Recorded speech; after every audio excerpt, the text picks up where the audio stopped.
You're listening to the Shipyard Cat Podcast, the unofficial SAFC podcast for fans everywhere.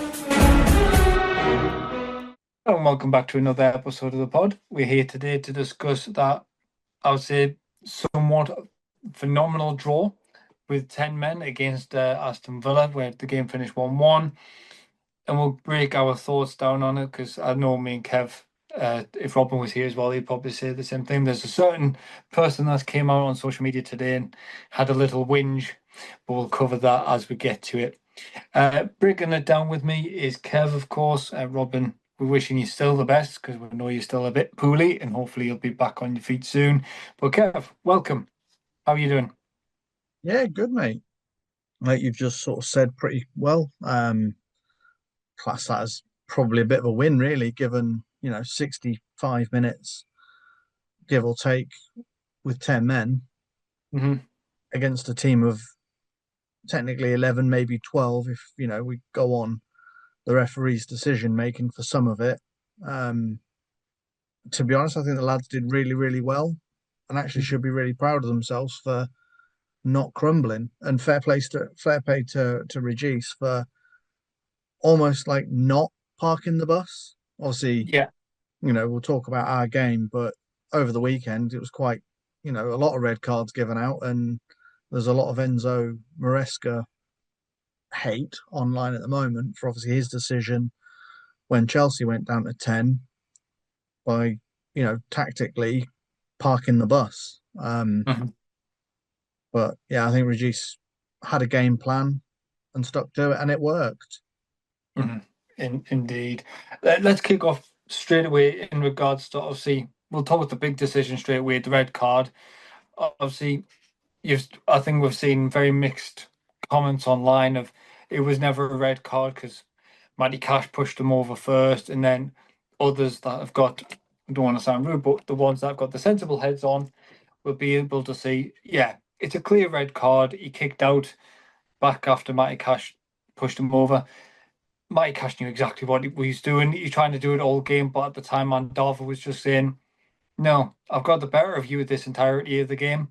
There's no need in me to do anything stupid, but the one way for Matty Cash to do it was drag him down.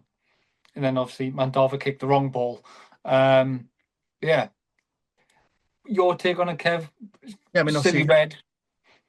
It is a silly red. I mean, it is literally right in front of where I sit. Yeah. The minute it happened, I literally looked at the people sat around me and just went, that's getting reviewed. That's a red. Yeah. The tackle was late. It was one of those that, to be fair, Villa had done a few of during the game where the ball's played and then they sort of give a sort of a kick and a shove to try and wind the player up. And it just happened to be on that occasion that Ronaldo reacted just absolutely stupidly. When he went over, his foot was already in Cash's groin. He could have quite easily finished the rolling motion, both split up. If Ronaldo had actually rolled about a little bit, Cash would have probably got a punishment. Yeah. But because as he's rolling over, and at that point when realistically you kind of come to separate, Ronaldo lifts himself up and kicks out. Yeah. Then rolls. The decision's made. Yeah. The referee knew exactly at that moment he's lifted himself to kick Cash.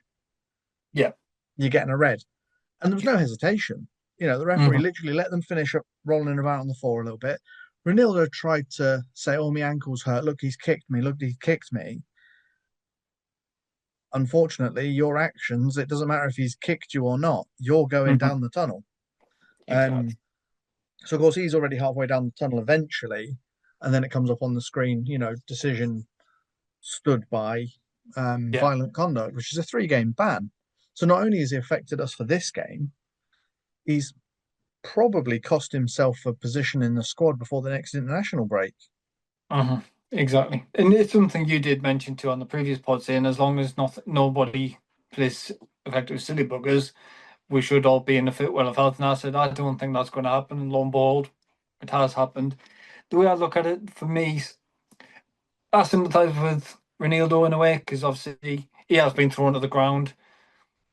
Obviously, no excuse for kicking out, but it's one of those he's been hacked to bits pretty much for that full entire 30 odd minutes by Matty Cash. And then what I didn't understand was, yes, it was a red for Ronaldo, but where's your yellow for Matty Cash?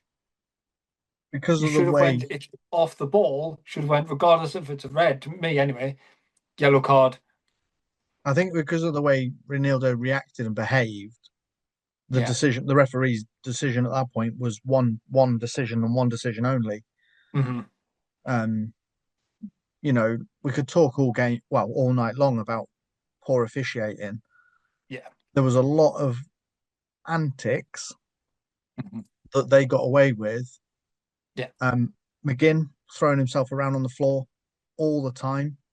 Yeah. At one point, he actually kicked out at Xhaka, Mm-hmm. so Xhaka kicked back at him, and fair play, Xhaka Yeah. stopped himself. The Arsenal Xhaka stopped, Yeah. and he picked him up and sort of went, right, let's just act like we accidentally lashed out at each other. Because I think both of them were quite close at that point to getting a bit feisty. But again, nothing given. We talk about, the incident in the penalty area where we're trying to take a corner, Yeah. referee stops and delays and says, pack it in, stop shoving each other around. We go to take the corner again. He stops the play, gives a yellow card to one of their players. And then Yeah. PGML have come out today and said, oh, well, the referees are told to intervene early. Once is a warning, second time it's a yellow, or let play continue and give a penalty. So the referees Yeah. decided, I'll give a yellow, but not a foul for the foul in the box because the ball hadn't been kicked. But you told us not to kick it. Yeah. So again, that's the referee kind of over involving himself in the game. That was it for me. That yellow you're talking about, the one was on Ballard. Like Ballard was literally like, ref, I'm not doing anything wrong here. He is literally hugging me, Yep. get him off. And the ref's like, no, like, there's no dealing. I think because of Ballard's mentality, he won't go down easily compared to likes of, say, a Morgan Rogers. Wilson or Rogers. Well, we'll come on at the lovely, sensible person in a minute. But you know what I mean? Like a Wilson that would go down, or my end would go down to try and buy a penalty and stuff like that. Dan is not that kind of player. We've seen the sheer size of him. Yes, it'll take a bit of a whacking to get him down, but nevertheless, if he went down, would that have been any different? Would that have been then a pen? We saw it in Brentford. Yes, it is, but the way this referee was going on, to me, I think Dan would have just got told get up and move.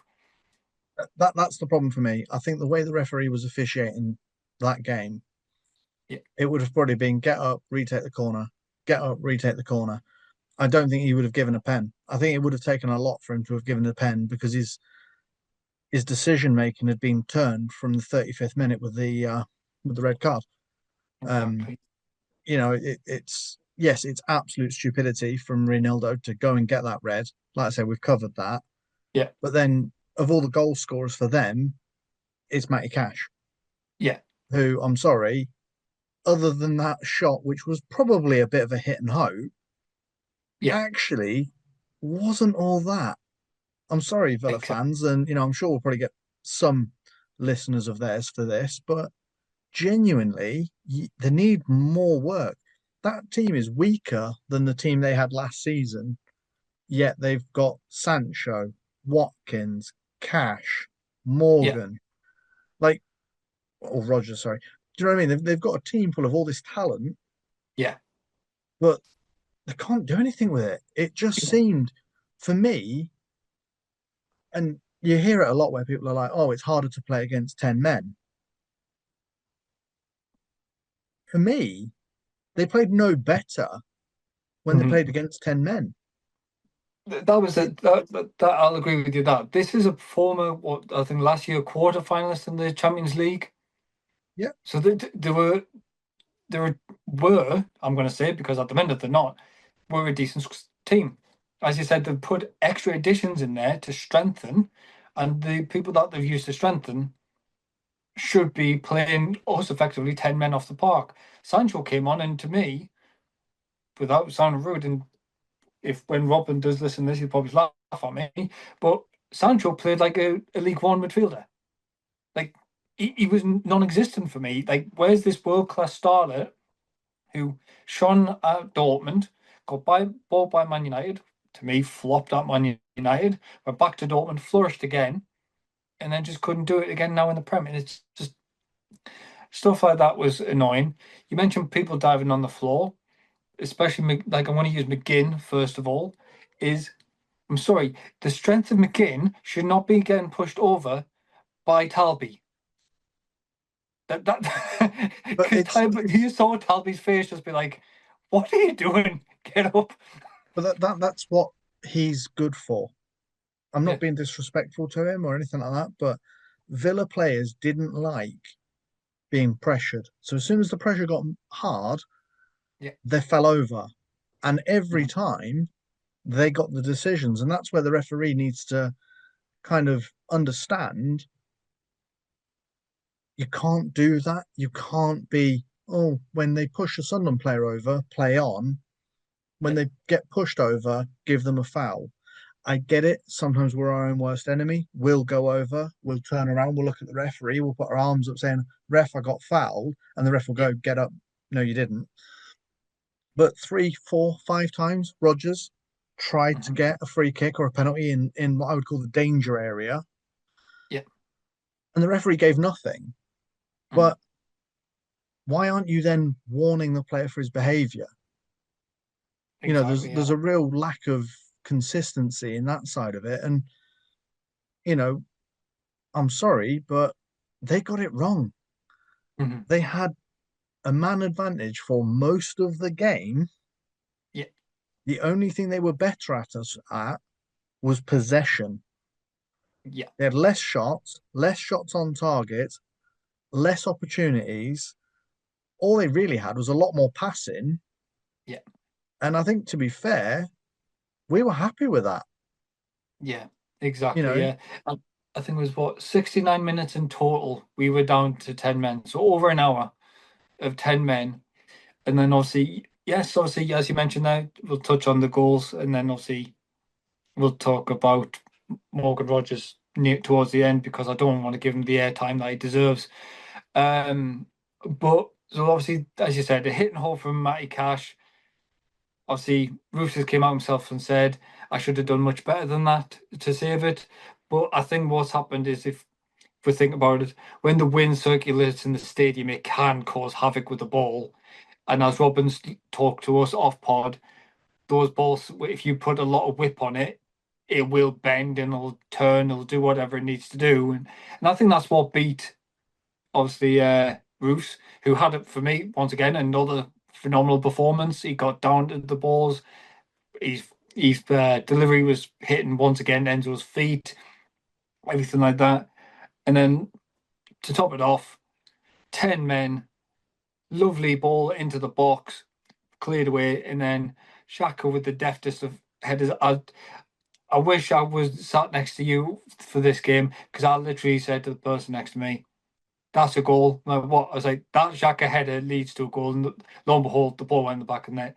Like you could see it if you watch the replays and watch Xhaka's eyes, you can see him watching like a hawk Wilson's run to go right, gentle header over, and the finish once again was just trademark Isidore, really. and the bit for me with that goal was you've got, these world class players in the Villa squad, Tyrone Mings playing him Yeah, on side, Matty Cash, who they keep waxing lyrical about, plays him on side, and then it slots it under Emi Martinez. yeah, Again, a goalkeeper that's highly rated. And look, Martinez is a cracking keeper, hmm, but the bar saved him in the Alderete header. yeah, And then he was absolutely nowhere to be seen when Wilson slots that ball under him. He almost hmm, like jumps over it. Um, yeah, like I say, for me, Matty Cash has a lot to answer for Villa because he's not their answer. It yeah, hit and hope. And look, yeah, three things that affected that goal. It's smashed through a crowd of people, yeah, so Roof sees it late. Very similar to the goal in the League One playoff finals that Embleton yeah, scored. the ball moves, so the wind and everything else. So the movement, the fact it's leathered through the crowd, but also the sun. Yeah. It was so bright at that point that actually I think all the factors put together, Roofs sort of saw it quite late and then went to punch it away. I think 8 out of 10 times he does exactly the same thing, and that's off for a corner. Yeah. On this occasion, he doesn't quite get both hands behind it and he punches it into the top corner, Yeah. which makes it look like a better goal than it actually was. Hmm. We all want to see the 30-yard screamer. Yeah. It just happens to be that the man of the moment for them Yeah. was the scorer. Any other player on that pitch scores that goal, and you know what? Fair play. Yeah. But the way he went on after that as well, running to the corner flag, doing his golf celebration, and the whole look at me, Yeah. and then he takes 5 minutes to walk back to the centre circle. I thought the referees were nipping all this in the bud, Yeah, exactly. but The other thing for me, what I find funny is on their social media accounts, because I did a bit of deep diving because I always like to be nebby to what their socials are saying. And the thing that struck me, and I just couldn't stop laughing, was it was after Matty Cash scored, they've put a tweet out saying, "It's what he does." Okay, if that's what he does, why has he not done it for the other 5 games in the Premier League season? that is their first goal in the Premier League, and they've scored it against as I keep hearing on the radio, newly promoted relegation side, and against 10 men.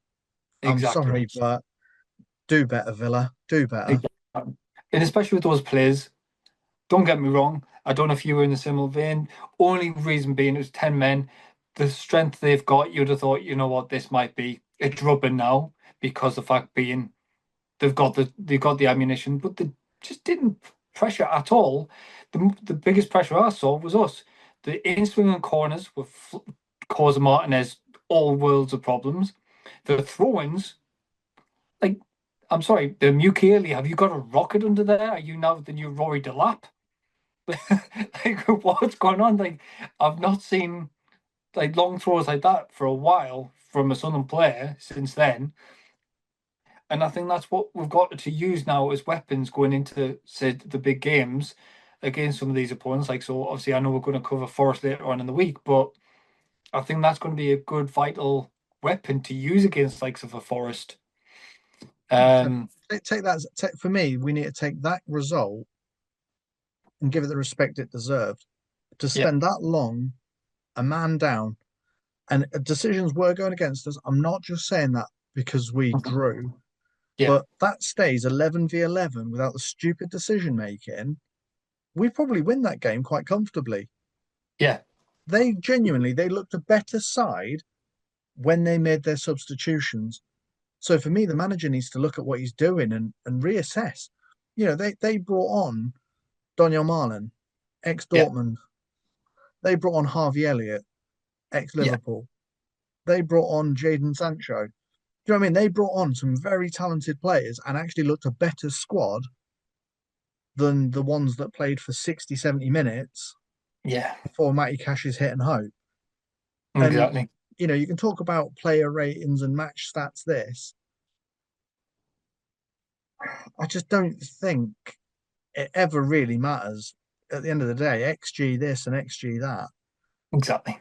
We we made a really good account for ourselves, and I think a lot of teams and a lot of pundits will probably watch that game and go, "10-man Sunderland did that." Yeah. This isn't. It wasn't down to 10 men. Oh no, we lost 3-0. Mhm. It was down to 10 men, and we still managed to score a goal as well.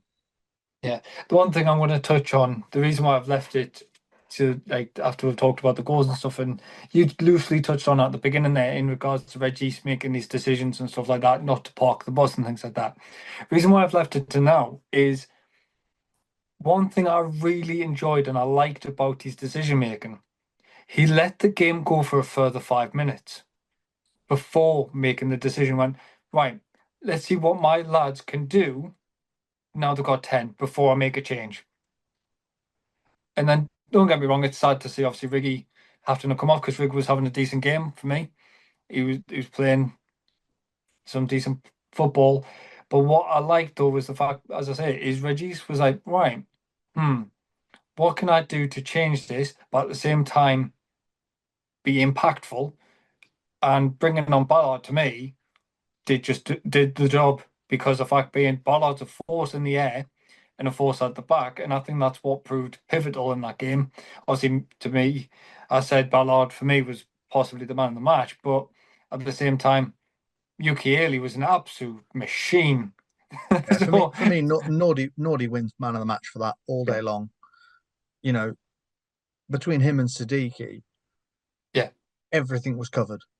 yeah. Siddiqui covered every blade of grass on and off the pitch, and for me, Nordy just, I mean, can we just take a minute to respect the fact that him and Alderete cost 20 million for the pair?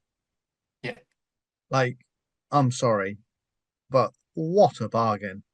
yeah. And Trey Hume, chef's kiss. You did exactly what we wanted you to do at probably the right time in the game. Yeah, And look, don't get me wrong, he times that tackle a nanosecond wrong, and that's probably us down to 9 men. yeah, Um, but the way they've gone on about it since, you'd think we'd like put some boxing gloves on and start a fight.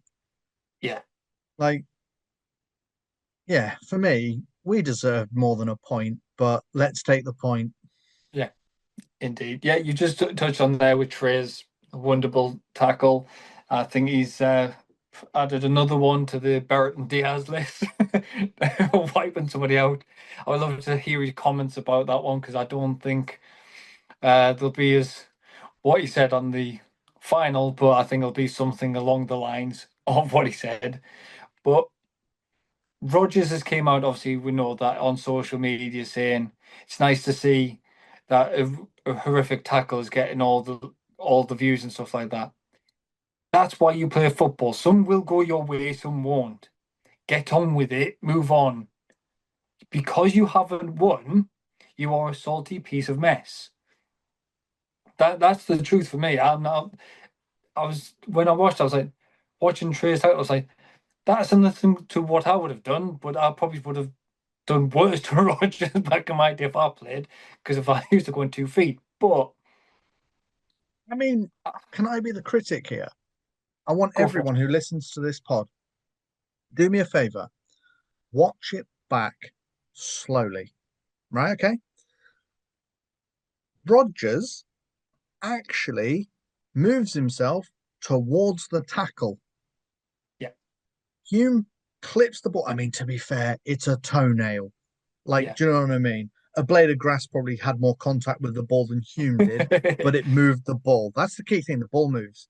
Yeah, Rogers, when he sees Hume coming, takes one step to the right towards Hume's tackle. yeah, You're lining yourself up for it, probably in the hope that he gets the foul. exactly. And it didn't, which is the best thing. I think, did it go for a corner? Y- yes, I think I did. Yeah, So, do you know what I mean? So the referee clearly saw the ball getting hit yeah. and probably saw Rogers move in for the move. Mhm. So, yeah, everyone watch it back nice and slow, and you will see Rogers does actually take one step to the right Yeah. to try and get. I don't know if he's trying. I would love For to me, get I think Robin's what take he's on trying to this. do, because of the nature and the severity of how hard Trey hits on a tackle, I think what he's thought is, oh, I'll put a fast one against a heavy tackler, get him off, and then he's suspended for three games. And as you said, by the smallest of margins, Trey gets the ball, and that's all that matters. He's hit the ball first, and he's got that. So Rogers, you can whinge all you want if you do ever listen to this pod. I don't give a. You deserved it. Now, look, at the end of the day, yeah, if it's a bad tackle and something wrong, then it shouldn't happen. Ronaldo, we've said, got Yeah. that wrong, got what he deserved. And I hope he was out the stadium before Granit Xhaka got in that tunnel because I wouldn't want to be on the receiving end of Granit Xhaka. I've got But a feeling, yeah, Xhaka probably would have had a fair choice, but at the same time, I think he would have addressed it as a general thing. for the lads saying, right, listen here, lads, well done, got the draw, feels like a win because you saw the celebration at the end of the game with him and Wilson, tremendous as ever. And I think he would have got them in the dressing room and went, right, Ranieri, don't listen in here, mate. Should have done that. Bang out of order. Move on. Make sure it doesn't happen again. Because I think when it comes to, say, likes of the derby, I generally do see it being fisticuffs between a certain Ronaldo, Bruno, Xhaka. I think there will be a bit of fair few fights in there, so to speak, on the ball and off the ball. So we'll have to wait and see. Savor those moments, lads, for that game. But we'll digress that when it comes to it. We will, mate. I mean, look, well, I think we move on from talking about Rodgers crying. At the end of the day, the tackle Yeah, was the tackle. Hopefully, they watch it back on the tape, as they say, and Rodgers realizes that actually he just got absolutely done by Trey Hume. And that's the end of that one. exactly. I have absolutely no doubt when we go to Villa, Yeah, they'll be booing all game long. Every time Trey Hume touches the ball, it'll be a boo and a jeer and a comment. yeah, That's called football. For me, that tackle is what this league is missing. exactly. Yeah, I've seen a lot of things on social saying it's nice to see football back, and so we've covered it. We'll leave it. I think the last thing for me I really want to touch on to end the pod this week with is the Tifo. I think once again that was a lovely touch.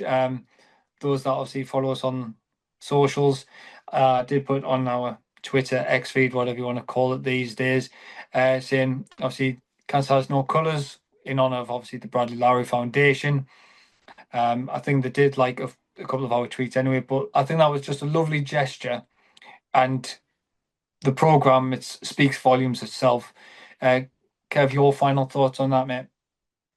Yeah, no, look, absolutely massive, massive gesture from the club, and also thank you to Sports Vision for paying for the tifo.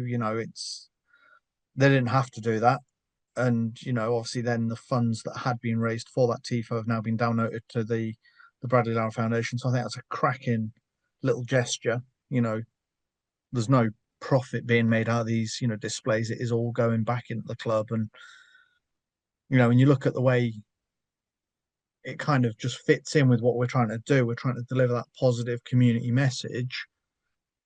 It's not the look at Sunderland, look at us, look at our display. It's this is for that kid and what his family and everyone have been through, and anyone else that goes through it. It's cancer. It's a horrible, horrible illness. So no, I thought the display was brilliant. Um, there was a few people sort of around me in the stands that kind of were a bit taken back by it because, well, yeah, it. I think a lot of people were expecting it either to be the picture of him, which it was, or the one where he's being walked onto the pitch by Jermaine Defoe. Both very Yeah, iconic images, and I'm sure Defoe probably looks at that tifo and goes, "Wow," because I know it means a lot to Jermaine and well to a lot of fans as well. I mean, also fair play to Villa.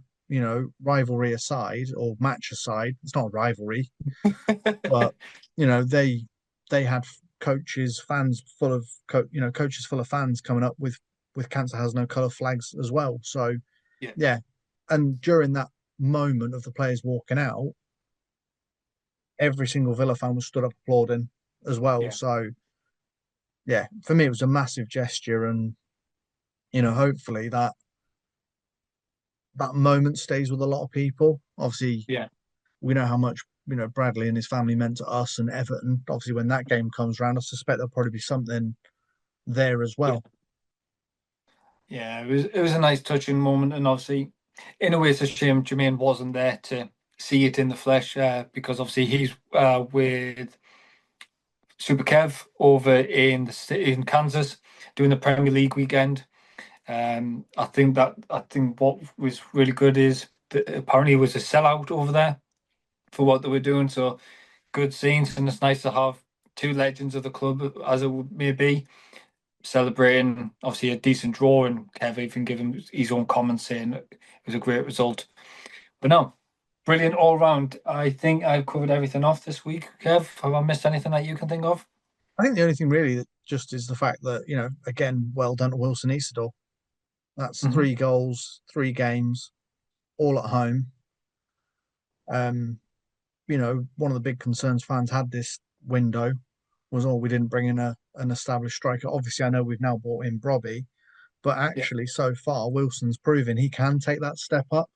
Hmm. Um, so I just think props to him for that goal and for getting us a point. And obviously, like you say, it's kind of quick rest, catch up, and then move on to Forest at the weekend. Exactly. Another difficult game, but we'll break that down coming up in the rest of the week. But no, Kev, thank you very much for joining me, mate. It means a lot as ever having you on.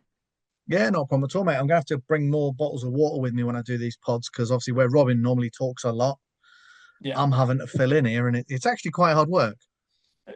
Try being the host. You do nothing. Me and Robin just normally waffle.